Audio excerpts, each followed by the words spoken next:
కాణిపాక వరసిద్ధి వినాయక ఆలయం. కాణిపాకంలో కొలువు తీరిన స్వామి వినాయకుడు సజీవమూర్తిగా వెలసిన ఈ స్వామికి వేల సంవత్సరాల నాటి చరిత్ర ఉన్నది. స్వామి అప్పటికి నుండి ఇప్పటి వరకు సర్వంగా సమేతంగా పెరుగుతుంటారు. ఆ విషయానికి ఎన్నో నిదర్శనాలున్నాయి. స్వామివారికి 50 సంవత్సరాల క్రితం వెండి కవచం ప్రస్తుతం సరిపోవటం లేదని చెబుతారు. భక్తులను మ్రోచే స్వామిని వరసిద్ధి వినాయకునిగా భక్తులు వ్యవహరిస్తారు. స్వామివారి విగ్రహం నీటిలో కొద్దిగా మునిగి ఉంటుంది. ఎంత త్రవ్వినా స్వామివారి తుది మాత్రం కనుగొనలేకపోయారు. స్వామివారి నిత్యం అష్టోత్తర పూజలతో పాటు పండుగ పర్వదినాలతో ప్రత్యేక పూజలు నిర్వహిస్తారు. వినాయక చవితికి ఉత్సవాలను ఘనంగా నిర్వహిస్తారు. సత్య ప్రమాణాల దేవుడైన కాణిపాకం విఘ్నేశ్వరుడి ముందు ప్రమాణం చేయడానికి అబద్ధికులు సిద్ధం కారు. కాణిపాకంలో ప్రమాణం చేస్తారు అంటూ సవాల్ విసురుతారు. ఇక్కడ చేసిన ప్రమాణాలకు బ్రిటిష్ కాలంలో న్యాయ సంస్థానాలలో కూడా ప్రామాణికంగా తీసుకునేవారు. ఇక్కడి వినాయక విగ్రహం పెరుగుతున్నదని నమ్ముతారు. దానికి తార్కాణంగా గతంలో స్వామివారికి చేయించిన వెండి కవచం ప్రస్తుతం సరిపోవడం లేదని చెబుతారు.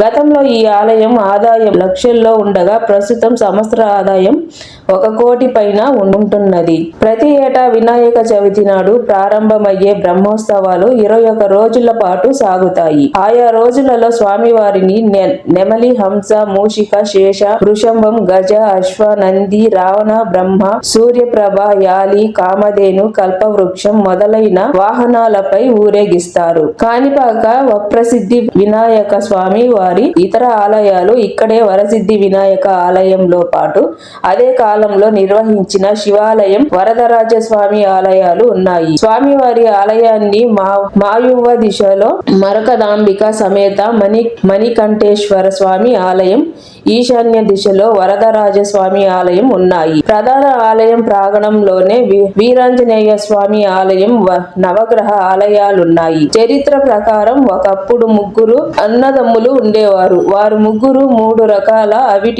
అవిటితనాలతో బాధపడేవారు. ఒకరు గుడ్డి, ఇంకొకరు మూగ, మరొకరికి చెవుడు. వారికి ఉన్న చిన్న పొలంలో సాగు చేసుకుంటూ కాలం గడిపేవారు. పూర్వకాలంలో నూతి నుండి ఏతాళంతో నీటిని తోడేవారు. ముగ్గురితో ఒకరు క్రింద ఉంటే ఇద్దరు ఏతం పైన ఉండి నీరు తోడేవారు. అలా ఉండగా ఒకరోజు నూతిలో నీరు పూర్తిగా అయిపోయింది. దానితో ముగ్గురితో ఒకరు నూతిలో దిగి తోడుగా త్రవ్వటం మొదలు పెట్టారు. కాసేపటి తరువాత గడ్డపారకు రాయిలాంటి పదార్థం తగలడంతో ఆపి క్రింద జాగ్రత్తగా చూశాడు. గడ్డపార ఒక నల్లని రాతికి తగిలి ఆ రాతి నుంచి రక్తం కారడం చూసి నిశ్చేష్టుడయ్యాడు. కొద్ది క్షణాలలో బావిలో నీరు అంతా కూడా రక్తం రంగులో మారిపోయింది.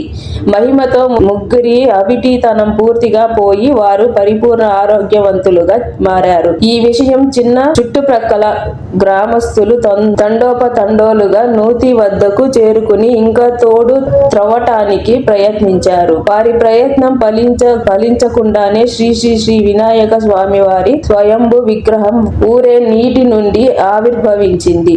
ఈ మహిమ చూసిన ప్రజలు ఆయా స్వయంభుడు అని గ్రహించి చాలా కొబ్బరికాయల నీటితో అభిషేకం చేశారు. ఈ కొబ్బరి నీరు 1 ఎకరం పావు దూరం చిన్న కాలువలు ప్రవహించింది. దీన్ని